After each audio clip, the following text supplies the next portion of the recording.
Good afternoon, everyone. We're about to start our webinar for July, which is Mapping Patient Experience. And this is a very interesting project and quite unusual for us because I actually was part of the project. We were hoping that Terry would be able to present with Kate, but Terry unfortunately is not with us today, so he wasn't able to make it. And the slides that he was going to talk to, I'll cover for Terry. So I'll do part of the introduction and then hand over to Kate. This is a collaborative study and results of a collaborative study between Southern New South Wales LHD, Health Sciences, and the University of Wollongong. And it was part of Kate's student project. Kate was at the time a medical student at University of Wollongong Medical School, Graduate School of Medicine, and she did it as part of her study. Before we begin, I would like to start with acknowledgement of country. And Health Sciences acknowledges the Aboriginal and Torres Strait Islander people as First Australians and their deep connection to the lands, waters, seas, and communities. I'm speaking to you today from Darawal land, but of course, Health Sciences region spans across many Aboriginal lands. I would like to acknowledge traditional custodians of these lands and pay our respect to elders past, present, and emerging, and extend this respect to all First Nations people here today. For those of you who are new to Health Sciences, we are a partnership focused on research translation. We operate across Southern New South Wales and Murrumbidgee and ACT. And we include all the partners that you see here on the screen, including health services, ambulance, BHNs, government, consumer association, and the universities, of course. A little bit about the series. Evidence to Practice webinar series is a monthly series that shares how research and quality improvement and all other types of evidence are used to improve healthcare for our patients and our communities. We intend to connect through this series the healthcare staff, academic community, and policy stakeholders. And we hope that this series will help to share how collaborations can improve health and healthcare delivery, but also form new collaborations through connections and various things we share through the webinars. The project team for this project included 4 different members, and Kate, as I mentioned, was a medical student at the time at the University of Wollongong. Brett Rossiter was our consumer partner, and we'd like to acknowledge his contribution to this project. Terry was the lead for the project, and he's a patient experience manager at Southern New South Wales LHD. And I was the supervisor, the academic supervisor. I'm Director of Health Sciences for those of you who don't know me. And I provided the methodological expertise for this project. A little bit of a background of the Your Experience Matters. Last year, Terry actually presented the story of collection of development and collection of Your Experience Matters survey series. And he talked about how the survey was distributed and different ways of distribution and how the data was used and how it improved different ways of distributing the survey, improved the number of responses that were received.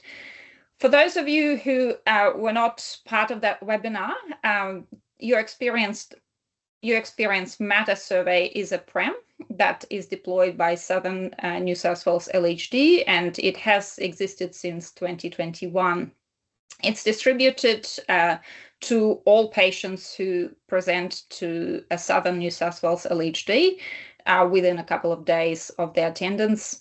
It's based on a validated instrument, and it has 10 statements, which are Likert scale. So these are the statements that ask patients to agree or disagree with certain propositions, with certain statements.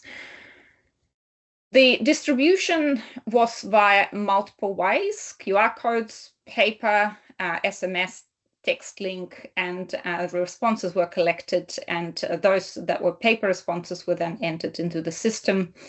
QAS, or Quality Audit Reporting System, is a system that Southern New South Wales uses for that data storage. And relevant staff are able to access the data, then to understand what the patients think and act on those comments. To let you know a little bit more about what the questions were, you can see them on the screen. Mostly it included demographics, and these included gender, language, age, disability status, sexual orientation for patients. Geographic variables included the hospital location and the department the patients attended. And then experience was measured on a scale, which is always, mostly, sometimes, rarely, never. And that applied to most of the questions, to all of the questions except for the last one, which had slightly different scale, where the patients were asked to agree or disagree with the statement. Overall quality of the treatment and care received was very good, average. So it's a rating type style questions. The survey also included 2 open-ended questions that asked the patients to provide comments on their experience. And those included, my experience would have been better if, and that was an open-ended response. And then the best things about the service were, and that was also an open-ended response. On the next slide, you will see a dashboard that collected the data and how the data was displayed. And the dashboard was displaying that for the relevant service managers. So those managers that had the access to the dashboard could then see a snapshot of the data and also access the comments that the patients provided. So this is the context to how the study was, or the data was collected for the study, and what we did with the data. It started with a survey, and the dashboard was really good to collect the data and respond in real time if there were really significant concerns. So that was a snapshot type monitoring. But the challenge was still that survey response, that immediate response, only really provided that reactive capacity for the managers to do something about something immediate. What wasn't possible with that data is to really understand the longer term trends and perhaps some of the more granular patterns within the data. And that's where the Health Sciences Medical Student Practice Initiative came in.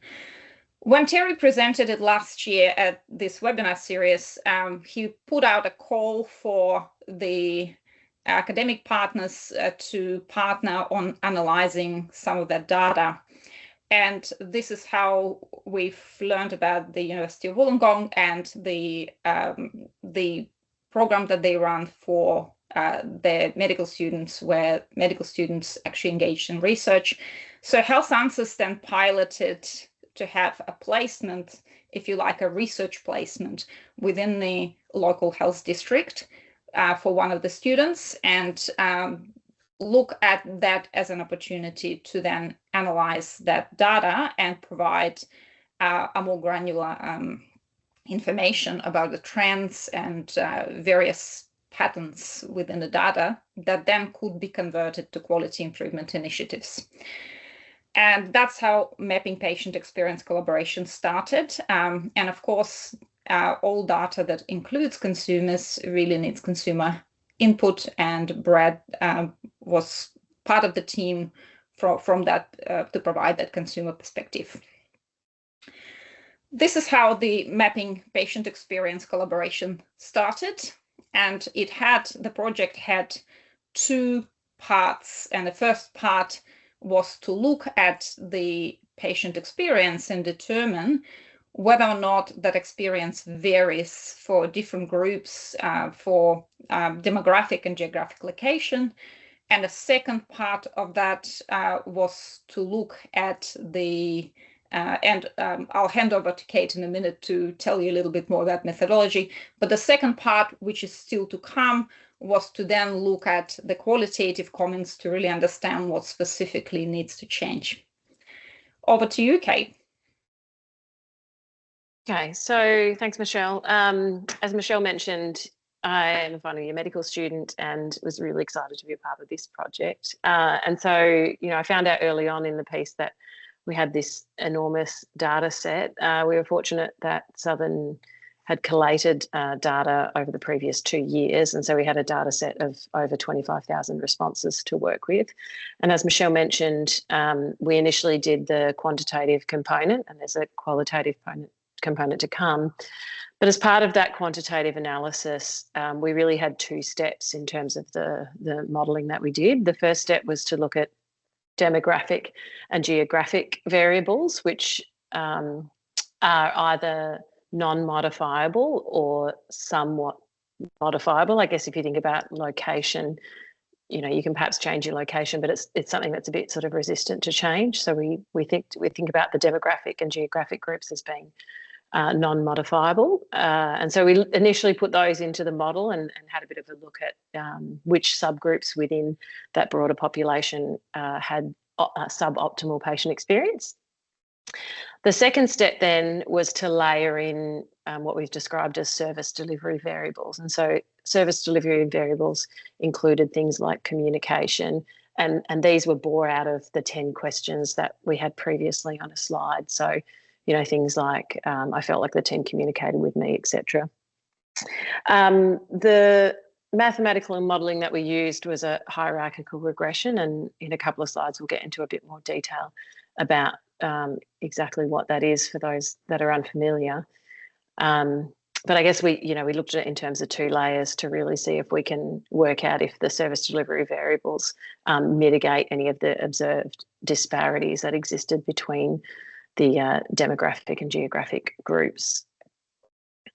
And so the service delivery variables we looked at, as I mentioned earlier, used the 10 questions out of the survey. 2 of these were composite variables. And we used composite variables because a number of the questions within the survey had a sort of thematic similarity. So you can see here, as an example, my views and concerns were listened to. I was kept informed as much as I wanted about my treatment and care, and as far as I could tell, the staff communicated about my care. All sort of theme themselves around this communication piece. And similarly with person-centered care, we created this composite variable out of my needs being met, feeling cared for, and feeling involved in the decision-making, again, all thematically associated with person-centered care. For those who are unfamiliar, the Cronbach's alpha here is a measure of internal consistency. And it's something that, we use to see if these variables, or I guess the responses to these questions, are consistent or related. A high score, a score close to 1, indicates that there's good internal consistency between the responses, and so hence we can combine those variables. Confidence in safety, there was only 1 question really that was linked to this, and so that was kept as a discrete variable.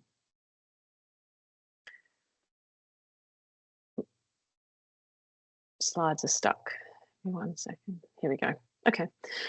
So hierarchical regression modelling is a statistical method where independent variables are sequentially modelled in stages to better understand the impact of that variable on the outcome. We as a research team dictate the layers or the steps in which these variables are added based on theory, allowing us to observe any changes that occur as we add new variables. And so, as I mentioned, the first model that we looked at was purely demographic and geographic factors. As Michelle mentioned before, geographic factors, age, gender, language, sexual orientation, etc. And then geographic factors were things like location and the department that an individual might have attended. Essentially, what we were trying to understand was if there was a difference initially between some of these subgroups, was that difference mitigated or reduced if we added in the service delivery variables like communication, patient-centred care, and confidence in safety. And so I guess as an example, you know, we might consider, does a particular gender have a lower experience score? And then we add in communication and work out, well, does that resolve this disparity? And so therefore, is the disparity more likely to be associated with the way that someone within the health service might communicate with a particular individual of a particular gender, as an example, perhaps a female? So findings, we're going to work through here slide by slide the findings of each of the different demographic and geographic variables, starting with gender. So what you'll see over the next few slides is that the coloured dots indicate the different models and the adjusted patient experience scores based on those models. So the black square here on this forest plot is effectively the baseline model. And in each of these variables, we compare to a reference, and the reference we use is generally the category that had the highest patient experience score. So everything's compared back to that reference. The asterisk on the slides here indicates statistical significance. And so on this graph, what you can see is that the female gender category had a lower overall patient experience. And when we say overall experience, we're using question 10 to evaluate this. And so they had an lower overall experience rating compared to the male reference category, and that was a statistically significant response. Similarly, the prefer not to say category also had a statistically significant lower experience rating when compared to the male reference category. What's interesting, though, is once we add communication, that observed variance in experience score is largely resolved, and there's no longer a statistically significant difference, which is telling us that, you know, communication is probably a significant contributor, or likely that it's communication that's impacting the individual's experience rather than just their gender alone. And so the next slide here we're looking at is language spoken at home. And this graph you can see, or this forest plot I should say, you can see that there's actually no significant difference between those who speak English at home and those who perhaps speak a language other than English at home, which is good. Now this slide, we're talking about age. And so this is probably one of the most interesting slides of all of the results, where you can see there is a statistically significant difference between the experience ratings of those individuals under the age of 55 when compared to those in the 75 plus category. So I think it's important to remember we're always referencing back to that reference category, which, you know, generally had the higher experience ratings. But what's interesting about this slide is that even once we layer in communication, patient-centred care, and confidence in the safety of care, there is still a statistically significant difference for age groups under the age of 35. And what this is telling us is that, you know, there's potentially something that's causing this lower experience rating for individuals that obviously isn't related to communication, patient-centred care, or confidence in care, and we don't really understand that.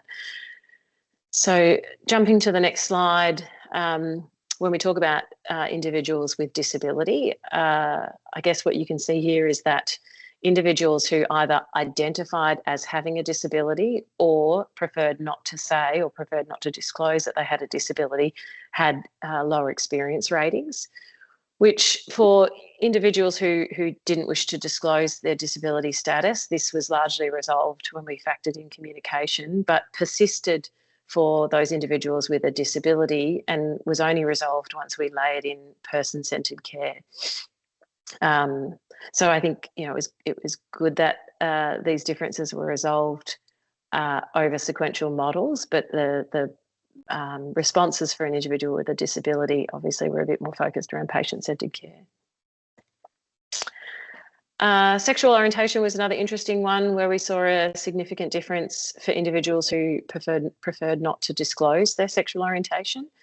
And then that difference in terms of experience, again, persisted once we'd layered subsequent service delivery variables into the model.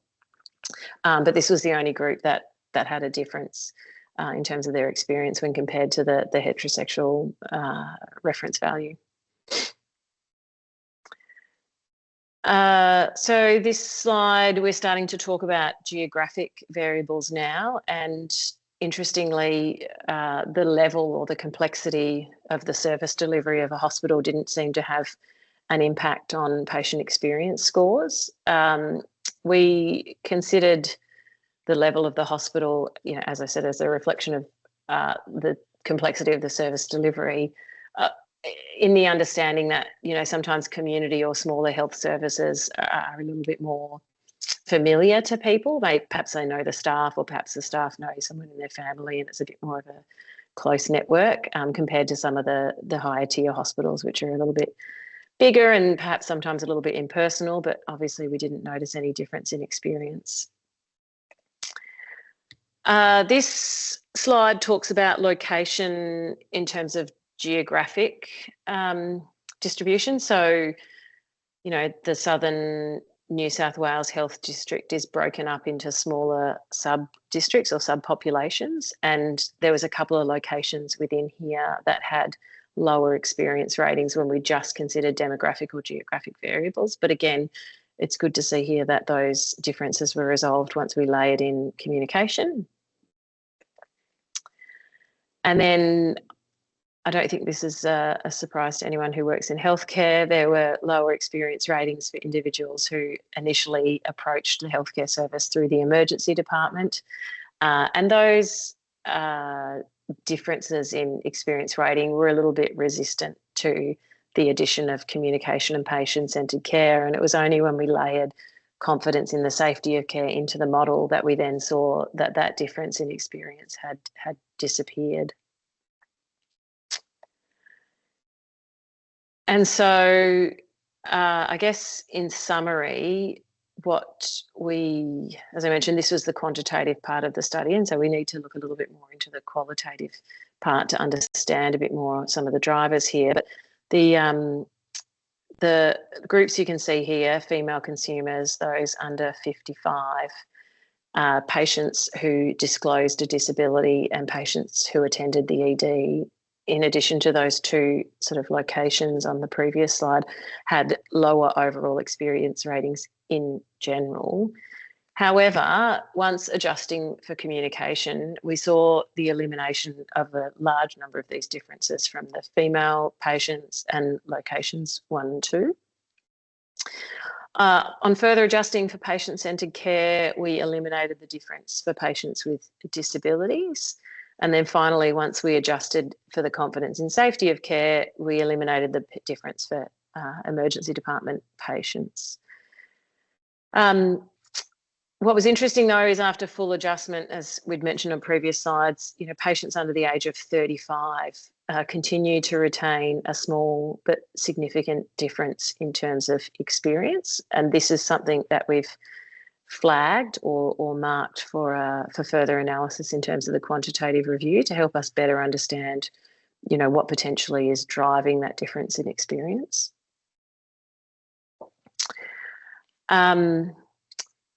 First point here is what I mentioned before. We're going to look a little bit further into the under 35 age group. And I guess you'll have seen a bit of a theme here around communication. A large number of the disparities in terms of patient experience were resolved when we layered in communication or adjusted for communication. And so what this means is potentially interventions targeted at improving communication, and in some cases also patient-centred care and the confidence in the safety of care, has the ability to perhaps adjust or resolve these lower experience scores for particular groups or particular individuals that were surveyed. There has been an update already to the survey following this research, and it was primarily around the question of sexual orientation. So The question comments, each of these questions had an option where you could add comments if you needed to, and the comments suggested that there was another option necessary, which perhaps was an NA, and this is to include individuals like children who perhaps haven't identified as a particular orientation, individuals with cognitive or perhaps intellectual disabilities who again may not have identified or be able to vocalize a particular sexual orientation, or perhaps even individuals who just haven't yet landed on something. So this is a really good, I guess, learning or piece of feedback I think that came out of the research, was to make sure that we had better options in terms of being able to express, individuals being able to express their sexual orientation. And then finally, the prefer not to say category as a subgroup in a few of the questions had lower overall experience ratings, but this was adjusted for with the communication variable. The only exception, I guess, was the sexual orientation question, which, as we spoke to earlier, has been modified for the future to make sure that we get more detailed information. So that concludes the presentation of the results of the survey. Michelle, do you want to jump back in and take over here? Thank you, Kate. That was a really good overview of the study. I have a comment or a question from Anne-Marie. People under the age of 35 often expect healthcare to be collaborative rather than paternalistic. New value, shared decision-making, digital communication, transparency, timely information, and being treated as an equal partner. One of the greatest predictors is not to be heard or trusted, concerns dismissed, assumptions made before asking questions. And thanks, Anne-Marie. It's absolutely something that we need to look into in a little bit more detail. And it is intended that the second part of the study actually looks at the comments that were left by the patients. Part of the intent with the study, it was always intended to be as two-part, and part of the intent was to prioritize those groups, which we would need to look at for qualitative comments. As you can imagine, 25,000 surveys generate a vast amount of data. And the challenge that we often hear from healthcare providers is to really understand, well, where do you start? You have all these different groups, and you might identify that you need to improve experience for that group, but like, how do you know that this group was more important than the other group? So this is really the way that we've done this study was really allowing us to say, okay, this is what it is. These are the groups that actually have significantly different experience, and also these are the strategies that are likely to be effective. Rather than trying to improve everything, communication would resolve majority of issues for most of the cohorts or for most of the groups that we've identified. But for some of the groups, it wasn't enough. So you really needed to look at multiple aspects of care.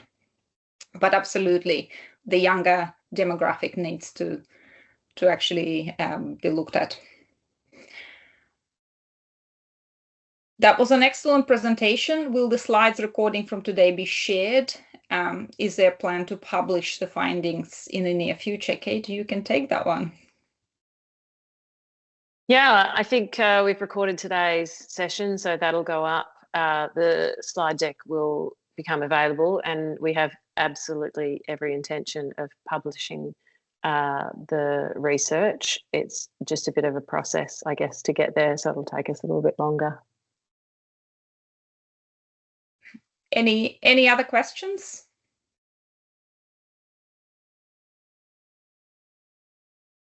Kate, I have a question for you, actually. This was the first time that you've worked in a team that was a multidisciplinary team, including consumers. Do you want to share your experience on that? What did you learn? Yeah, of course. It was a really interesting experience for me. I'd done some research many, many years ago, but obviously coming back and doing research under Michelle's guidance as an academic was a new challenge, and it's a very steep learning curve to get your head around hierarchical regression modelling. But also being part of the team and knowing that the outcomes of this research will then drive change within the district felt like a really valuable and really worthwhile project to be part of. And so working with Terry and working with Brad as a consumer representative was definitely a new experience for me. And I found it incredibly valuable, you know, the input that Brad had around some of his experiences really contributed to the, I guess, or coloured the way in which we viewed the data and considered the data. And I think probably even more so in the second round when we start to look at qualitative comments, that input would be incredibly valuable as well. So yeah, it was a wonderful experience. And I guess the final thing is that, you know, the research behind the scenes to understand more about patient experience, to then be able to interpret the data was also quite interesting. As Anne-Marie said, you know, reading about the under 35 age group or the sort of let's call it transitional from child to adult age group obviously has a few challenges, and so, you know, learning about that, learning about patient experience measures, all of that was all very interesting. I've got a few more questions. Do you have an approach in mind to theme the qualitative data? Yes, we are looking at 25,000 responses is quite a lot. So we're looking at prioritizing those and following up the groups that actually were still had these differences in experience. So the age group in particular is of interest. So focusing on that and understanding what might be other things not related to communication. So we're looking at creating a framework where we can do thematic analysis by understanding what aspects of communication, patient-centered care, and the confidence and safety of care, but also what other aspects outside of these three domains might be contributing to that experience. The other question is, congratulations on getting 25,000 responses. Can you comment on the breakdown of the number and the impact on the hierarchical regression modeling you use? For example, gender differences, number of returns in each age category, location differences, etc.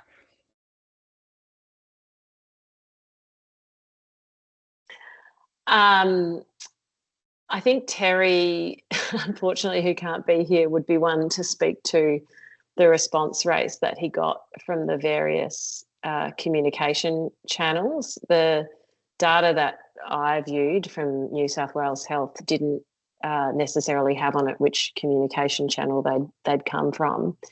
What I can say about the data that I looked at, though, was that some of the smaller subgroups did have fairly low response rates. So when you started to look at groups, as an example, like LGBTQI+, we had to group some of those individuals together under that category or under that heading, where they may have identified as something discrete, because the population numbers in those subgroups were quite small. So there was a few cases where we had to aggregate, language spoken other than English as other, because again, there's lots of different languages that people speak at home. And so, to get down to the granular detail of ones or twos means that the analysis is insignificant. So yeah, absolutely, for some of those subgroups that I think you would expect or predict under some of those headings, there are quite small numbers, and so hence had to aggregate it. But in terms of the communication channels that they came through, Terry, unfortunately, be able to speak to that a little bit more. The only thing I do remember from our conversations is that once they added the QR code scanning, I think they saw a significant increase in the response rate and the numbers that came through. So maybe, Michelle, you can speak to that a little bit more. Yeah. So the subgroups that we've had still had sufficient numbers for us to actually calculate, to make the calculation. So while definitely more subgroups you have, obviously lower you have, or more you fragment your data. But 25,000 responses actually did allow us to do quite a detailed analysis on this, which was it was a sufficient sample for us to look at. Off the top of my head, I can't give you exact numbers, but yeah, that's it still allowed us to really understand, to break down into those subgroups. The MHAOD consumer experience is measured via yes surveys. Wondering if there'd been any consideration of referencing the data from those sources. So that's, and I suspect that's a Ministry of Health. Is that is that correct?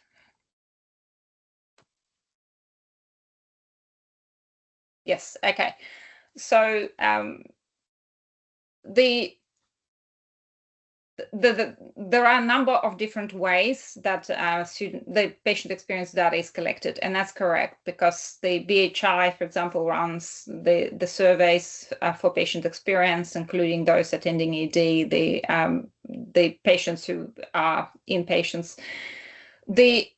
Each facility also collects PREMs, and the reasons really are because a lot of times BHI has a really comprehensive data set and quite a long survey, very detailed survey.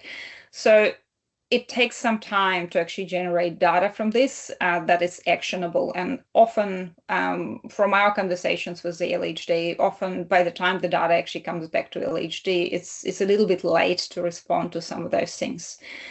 Also, in terms of number of responses from each of the particular hospitals within the LHD, that sometimes can be challenging to get sufficient number of responses. That's one of the reasons to actually have an alternative PREM instrument, and that's what my understanding is. Terry might add to it when he's back. So that is really the reason for that data collection, is because the LHD really wanted to understand, to have that snapshot across the region, across the facilities. Is it possible to break down disability into those intellectual disability and others with disability? The question didn't allow us to do that because we were working with the existing data set with existing questions. So that particular question didn't break it down. The reason we looked at intellectual disability, particularly in the group on a question of sexual orientation, is because some of the comments brought it up, where the consumers actually said, look, it's challenging for us to answer the question because the responder is a carer for someone with intellectual disability, and we actually don't know how to answer that question. But the questions about disability do not separate intellectual or physical disability. Perhaps it's something to look at in the future. So the next question is, the male experience of care being better than female is surprising, considering the higher burden of disease in males and shorter life expectancy. Kate, did you want to comment on that? Yeah, I guess, now that you say it, was probably a bit surprising for me that there would be a difference of experience in general. I mean, it's hard from the research and the analysis that we did to really comment on, what the reasons or the underlying drivers might be. All we can see is that there was an observed difference.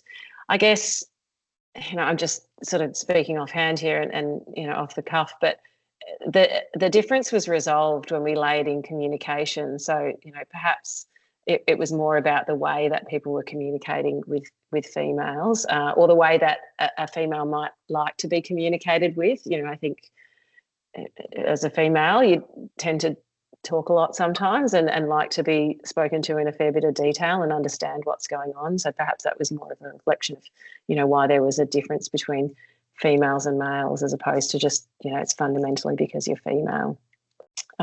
Anything you want to add, Michelle?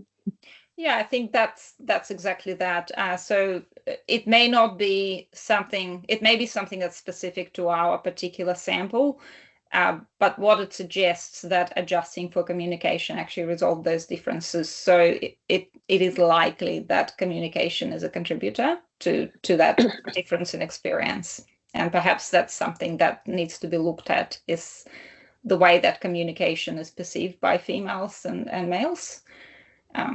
Or the way that staff might communicate about the patient, because it's also part of the scale.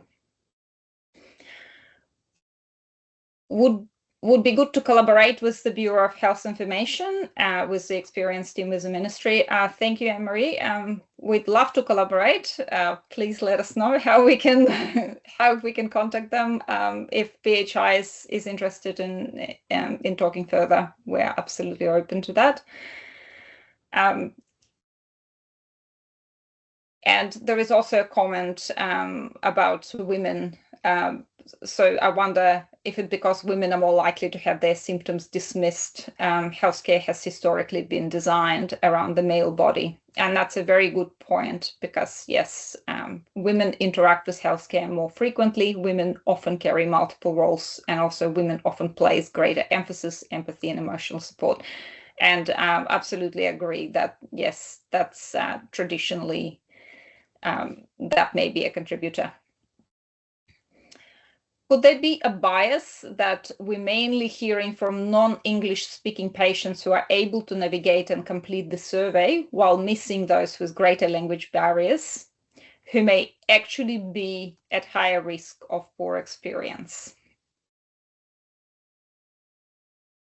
I think that's a really fair observation. In a lot of cases, when I was going through the data, it would often be someone who speaks English perhaps as a second language, but there would be a language, preferred or spoken at home. So you'd often see cases where, someone perhaps, could communicate in English but spoke Farsi, or could communicate in English but spoke, was Finnish by origin. So I think, without going back and looking at the data now, I think it's a fair observation that there's potentially individuals here who really struggle with English as a second language, or English at all, that were perhaps missed in the survey responses. I'm not sure how you would solve that. I think that would be something to sort of discuss with Terry in terms of the availability of the survey in languages other than English. And I'm not sure, maybe Michelle, you can clarify whether or not they're available. I don't believe at the moment that the surveys are available in other than in languages other than English. But again, that's something that we would need to clarify with Terry. It's a possibility that those consumers who are non-English speakers were left behind and didn't respond. But also, I think it's fair. It's fair to note that Southern typically has smaller multicultural population in terms of English, non-English speakers. There are clusters in particular areas where there are resettlement areas, but actually those patients who are identified, or geographically also those patients who are non-English speakers, they're generally lower proportion in Southern. So that might be another thing to consider. It's interesting that the themes that come from BHI, care, comfort, communication, compassion, and coordination. Our greatest challenge is not the data, we are drowning in it, but what we do with it. Absolutely. Thanks, Anne-Marie. And this is why I think we use that methodology, because hierarchical regression allowed us to kind of understand that baseline difference, which is not something that you can change, right? If you're female or male, you can't really change that.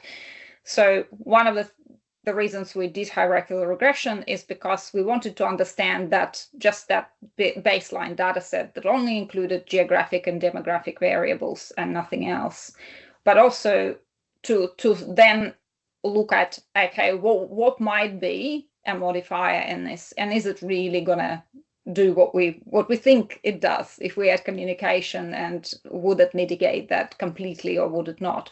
So as we've seen, for some subgroups it did, for some it did not, because it also gives us this the strategy, right? Because if communication essentially reduces or eliminates that difference between the subgroups, then what we should be focusing on is the strategies that looking at communication. Of course, it's a theoretical, all models are theoretical. We need to test whether or not that actually works. So really scoping a project that looks at quality improvement and improving communication for those particular subgroups will actually tell us, does it actually, the theoretical basis is there. So if we improve that and we actually implement it and measure the improvement, would that actually shrink those differences? Would they be no longer there? And that's the next step to test as well. I think there have been quite a robust conversation, I would say, and lots of questions. What I would like to do next is to thank Kate for her presentation. Thank you very much for doing that without Terry, and I stepped in the last moment, so Terry no doubt would have been much more helpful in terms of the logistics and how various things about the details about the questions and how the Southern runs it.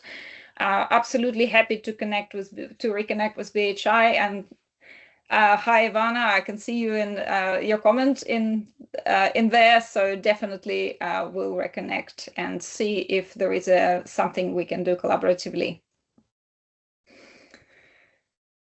Thank you, everyone. And we have next presentation that focuses on dementia, and Charmaine will email the details of that presentation when they're available.